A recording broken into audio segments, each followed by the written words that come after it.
So in this lecture, we're going to go over how to manipulate data and select a trend line to easily gain information. So how do we choose a trend line? Questions we should be asking ourselves are, do we already know the model type that will fit the data? What do we know about the behavior of the process under consideration, including its initial and final conditions? What does the data look like when plotted on graphs with logarithmic scales? And how well does the model fit the data, and should we consider other model types? So what we're going to start with is how to interpret logarithmic graphs, because plotting data using logarithmic axes can linearize the data if you apply the appropriate logarithmic axis. So you have a rectilinear, which is your normal graph, a semilog, or a log-log plot to your mathematical model. So either a linear, exponential, or power. It's going to do certain things. We're going to interpret a graph using a logarithmic scale to develop a mathematical model for your experimental data.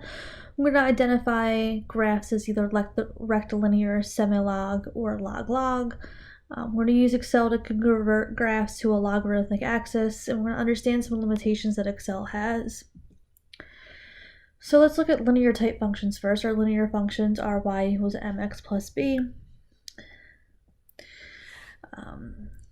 You have straight lines that have intercepts. You can easily calculate the slope with rise over run. But if we look at a power law, so if we have y equals bx to the m, what's m, what's b, how can I figure that information out? Well, if we linearize our data, so assume we have the following data. We have a power type graph if we graph it on a traditional rectilinear x and y plot. But if we use some data manipulation, so say we take the original y values and we calculate the log of those, and we plot those on a log y axis versus x, we then get a straight line. With a straight line, we can now easily figure out what is our slope and what is our intercept, which will allow us to figure out the constants in our equations. So the axis manipulations, we have to change the axis values to logarithmic values, so to plot the original data on this new axis. This is a manipulation we have to do. So why do we want linear data? So why do we want to take the graph on the left and turn it into the graph on the right? Well, we want to do that because if we can make data appear linear, it's easy to find a trend line. It's easy to figure out what is my slope, what is my intercept. So how do we do that for a power model? So a power model is y equals bx to the m. If I take the log of both sides, I'm going to get the log of y is equal to the log of bx to the m. So we're going to have the log of y is equal to the log of b plus the log of x to the m, because the log of a product is the sum of the logs.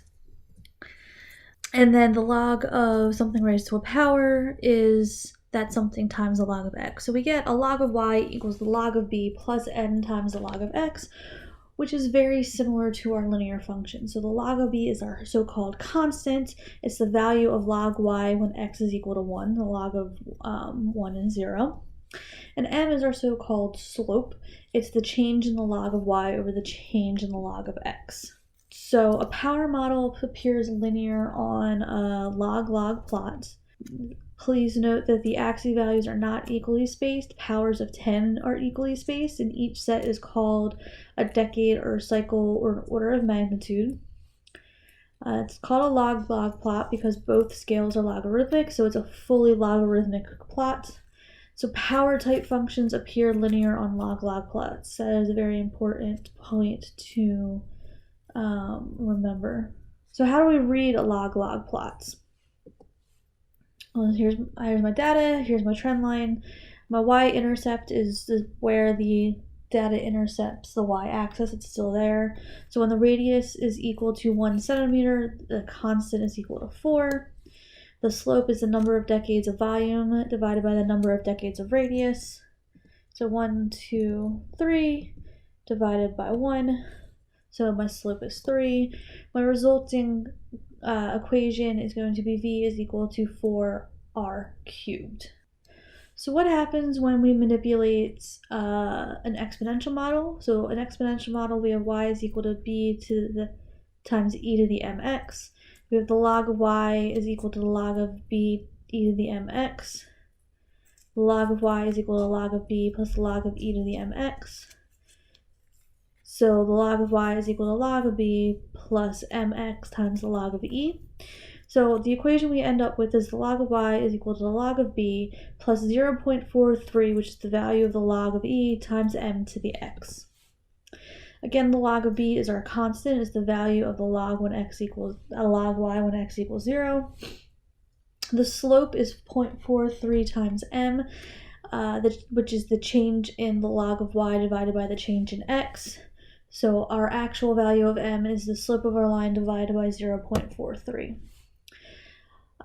So the x values are equally spaced. They're on our traditional linear scale. The y-axis are not equally spaced. Powers of 10 are equally spaced. It's a logarithmic scale, thus it's called a semi-log plot. One scale is logarithmic and the other is linear. So exponential type functions appear linear on semi-log plots where the ordinate is logarithmic. There is a semi-log plot where the x-axis is logarithmic, and those would be logarithmic type functions, which we are not covering in this text. So how do we read a semi-log plot? Well, put in our trend line. Our intercept is still where our line intersects the y-axis. So in this case, when time is equal to 0, the constant is 30 moles per liter.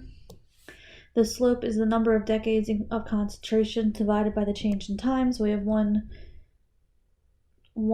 decade over 15, which is minus 0.66 to the minus 1.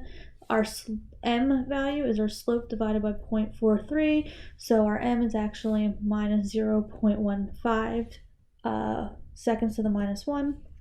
So our resulting equation is our concentration is equal to 30 e to the minus 0.15 t. Now this is the reason you want to manipulate your data, because it can make figuring out the constants required for your equations easier if you are not using a built-in program that can just do linear regressions for you. So how do you determine the axes type? So here's a nice flow chart for it. So we're going to start with determine the appropriate model type.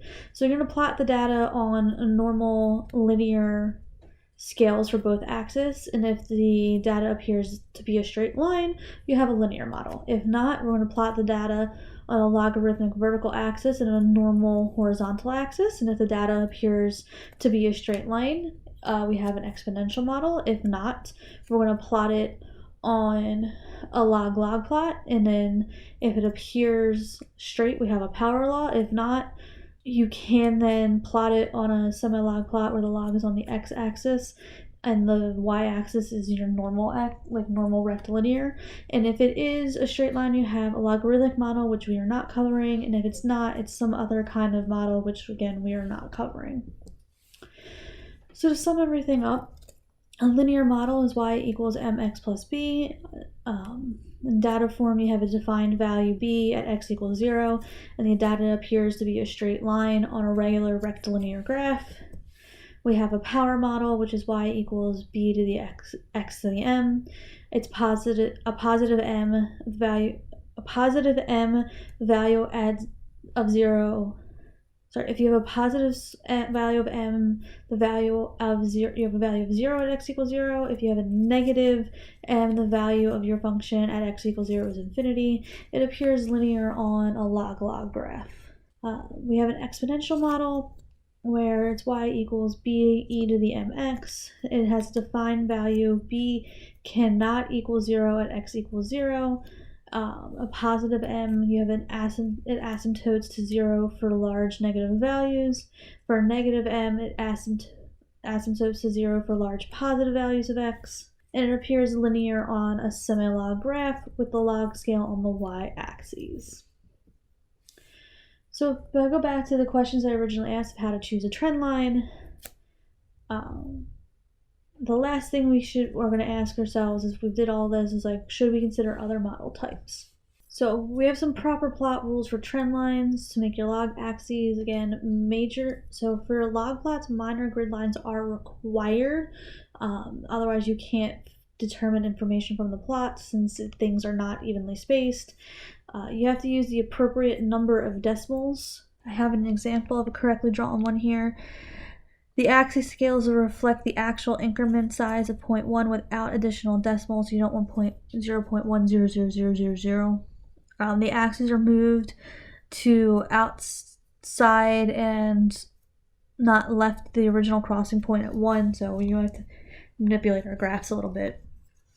So how do we convert scales to log in Excel? So to convert an axis to logarithmic, you're going to right click on that axis and choose Format Axis. You can also double click on the axis, and in the axis options you're going to find this little checkbox that says Convert to a Logarithmic Scale, and we are going to use base 10 log scale. So some limitations of Excel is Excel will not calculate a trend line for a power or exponential model that contains a vertical offset. You can't have any data less than or equal to 0 for a power model. If one or more dependent variable data points are less than or equal to 0, your models aren't going to work. The solution is you have to manipulate your data to eliminate the offset and then correct whatever model that you have created. So let's look at an example here. We have atmospheric pressure as a function of height. What type of function do we have? Well, it's a pretty dead giveaway. We have our exponential in here, so it is an exponential function, and an exponential function appears linear when graphed on a semi-log plot where the ordinate is the log scale. We have the support force of a laminated leaf spring F plotted as a function of length. So this is our equation. The L is on the bottom, which would be a negative exponent. So we have a power model, and power models appear linear on a logarithmic. Both axes are logarithmic. So in our next example, we have efficiency of a dust collection system as a function of velocity. Efficiency and velocity are linearly related, and a linear function appears linear on rectilinear axes. The terminal velocity is graphed as a function of density. We have a square root there, so we're going to have a power model. And again, a power model appears linear when graphed on a logarithmic type graph. We have viscosity graphed as a function of thermal energy. Again, we have the exponential function here, so we have an exponential model. Exponential functions are linear when graphed on a semi-log plot where the log is on the y-axis or the ordinate axis. So we want to determine the equation of this line, including the value in units of m and b. So we have pressure versus volume. It is a log-log plot, so we can expect a power type function. Our slope is -1, and our value of b is 200 atm per meter cubed, because our value of b is where our line crosses x equals 1, not x equals 0. There is no x equals 0 on a log-log plot. So we want to determine the equation of this line. We have a semi-log plot, so we're going to have an exponential type function. So our intercept is where x equals 0. So our intercept is 4 divided by 4 divided by the log of e, and our intercept is going to have units of kilograms per meters cubed. Sorry, our intercept is 4. I just confused m and b in my head. So here it's 2, 3, 4, and our slope is going to be 2 divided by our change in y divided by the log of e. So here we have a rectilinear graph, so we're going to have a linear function. So our slope is simply our rise over our run, so our intercept is at x equals 0, so it's going to be, sorry, this isn't a rectilinear graph. It's again an exponential graph, so our intercept is going to be 2, and they're going to have units of milliamps, and our slope is going to be 1, 2, 3 divided by our change in x divided by the log of e, which is 0.43. So our slope is 14.4. That's going to be per volt, and our intercept is b, which is in milliamps, because remember the exponential part of an exponential function has to be unitless. Let's look at this one. We have a log-log graph, so we have a power function. So our intercept is where x equals 1, so our intercept is 200, and it's going to have units of joules, and our slope would be 1, 1, 2, 3, 1, 2, 3, 4, divided by 2. So our slope is 2 and it's unitless, and our intercept was b, which was 200 joules per meters cubed. So let's determine the equation of this line. We have another log-log plot. So our intercept is at x equals 1. So it's 1, 2. Again, it is 4. And our slope is going to be 2 divided by 2. So our slope is going to be 1. To get the units of b, we must first know the slope since it is a power relationship. So to determine the equation for this line, we have a semi-log plot. So we're going to have an exponential type function. So our intercept is at x equals 0, and it is 200, and then our slope is the number of decades divided by our change in x times the log of e. So we're going to get our slope is minus 5 per minute, and our intercept is b is 200. So again, this is an equation y equals me to be to the mx.